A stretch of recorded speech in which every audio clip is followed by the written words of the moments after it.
అసలు ఏం జరిగింది? ఈరోజు సిద్దిపేట ఎమ్మెల్యే హరీష్ రావు గారు మున్నేరు వరద బాధితుల్ని పరామర్శించడానికి వచ్చారు. మీరు కూడా దాంట్లో ఉన్నారు. అసలు ఒక్కసారిగా అక్కడ గలాట ఎందుకు జరిగింది? అసలు ఏం జరిగింది? ఒక్కసారి ఆ వివరాలను చెప్పండి అన్న. హరీష్ అన్నతో పాటు మేము వస్తున్నాము. వరద బాధితులకు సహాయం కోసం వచ్చాము, సహాయం చేయడానికి.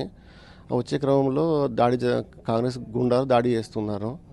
నేను ఎర్రల శ్రీనివాస్ గారు మా నాయకులు ముందుకు వచ్చి హరీష్ అన్న కార్ క్లియర్ చేసే ప్రయత్నంలో ఉన్నాము. కార్ ఎక్కే టైంలో వెనక్కి తిరిగి చూస్తే పెద్ద గనేటు కట్టెలు ఉన్నాయి. హరీష్ రావు గారి మీద దాడి చేసే ప్రయత్నంలో వాళ్ళ ఆలోచనలో ఉన్నట్టున్నారు. నేను ముందుకెళ్ళి వాళ్ళందరూ నెట్టివేయడం జరిగింది.